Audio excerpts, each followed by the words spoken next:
Hello, Bachu.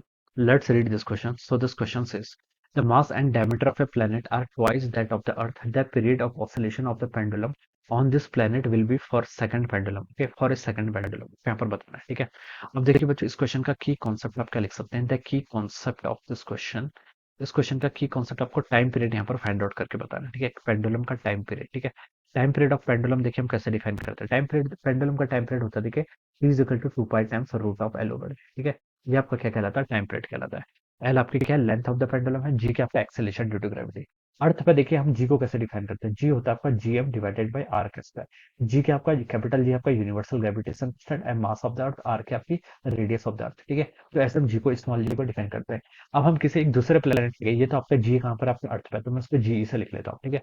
The mass and the diameter of the planet are twice that of the earth. यहाँ पर मास और diameter दोनों क्या हो गया? आपका ट्वाइस हो गया। तो देखिए जी की वैल्यू आपकी उस प्लेनेट पी पर क्या होगी? जी तो आपका यूनिवर्सल ग्रेविटेशन कांस्टेंट तो जी रहेगा। एम क्या आपका? मास ऑफ द प्लेनेट, ही अर्थ से ट्वाइस हो गया, तो टू टाइम हो जाएगा, ठीक है। रेडियस भी क्या बोल रहे? देखिए डायमीटर उसने ट्वाइस बोल दिया। डायमीटर आपका ट्वाइस हो गया तो उसको मतलब रेडियस भी ट्वाइस हो जानी चाहिए, क्योंकि डायमीटर क्या होता है? टू टाइम्स आर के इक्वल होता है। इनके बीच के लीनियर रिलेशनशिप है, तो रेडियस भी कितनी हो जाएगी आपकी? टू आर टाइम्स हो जाएगी, ठीक है। तो यहाँ पर से आपका इतना हो जाएगा। तो आप इसको लिख लीजिए, देखिए आपका two G M divided by कितना होगा? आपका टू आर, यानी कि फोर आर का स्क्वायर हो जाएगा, ठीक है। तो यहाँ से आपकी जीपी की वैल्यू बच्चों कितनी आएगी? जीपी की वैल्यू आएगी G M divided by two R square, ठीक है। तो इन दोनों इक्वेशंस को देखिए, अगर मैं कंपेयर करूँ जीई बाई जीपी को, ठीक है, यहाँ से मैं क्या लिख सकता हूँ? आपका टू टाइम्स हो जाएगा, ठीक है। यानी कि प्लेनेट पे हम लिख सकते हैं आपका एक्सेलेरेशन ड्यू टू ग्रेविटी की वैल्यू कितनी हो जाएगी? अर्थ की आपकी वन बाई टू है, ठीक है। ये आपको यहाँ पर से ऐसे पता चल गया, ठीक है। ये आप यहाँ पर से ऐसे लिख सकते हैं, ठीक है।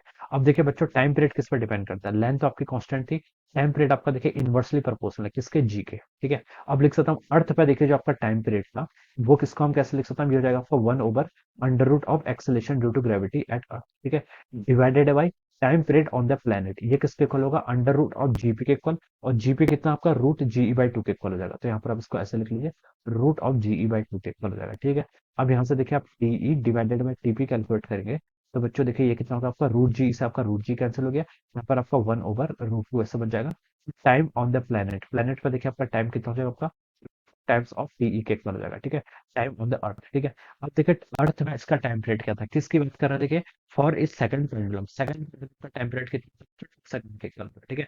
सेकंड यानी कि देखिए जो आपका एक एक्सट्रीम से दूसरे एक्सट्रीम पर जाने पर जो आपका पेंडुलम का लगता है, वो आपका टाइम पीरियड कहलाता है, ठीक है। तो ये लिख सकते हैं, देखिए आपका यहाँ पर टू सेकंड के इक्वल हो जाएगा। आपका टीई टू हो जाएगा, तो यहाँ पर टीई की वैल्यू कर लीजिए, तो हो जाएगा आपका second. Okay, this will be the time taken on this planet, ठीक है। तो बच्चों ये आपका कौन सा मैच कर रहा है? आपको ऑप्शन बी से मैच कर रहा है। So we can say that option B will be the correct answer of this question, ठीक है। यहाँ से हम बता सकते हैं ऑप्शन बी क्या होगा? इसका करेक्ट आंसर हो जाएगा। So I hope you all understood this concept. All the best and thank you so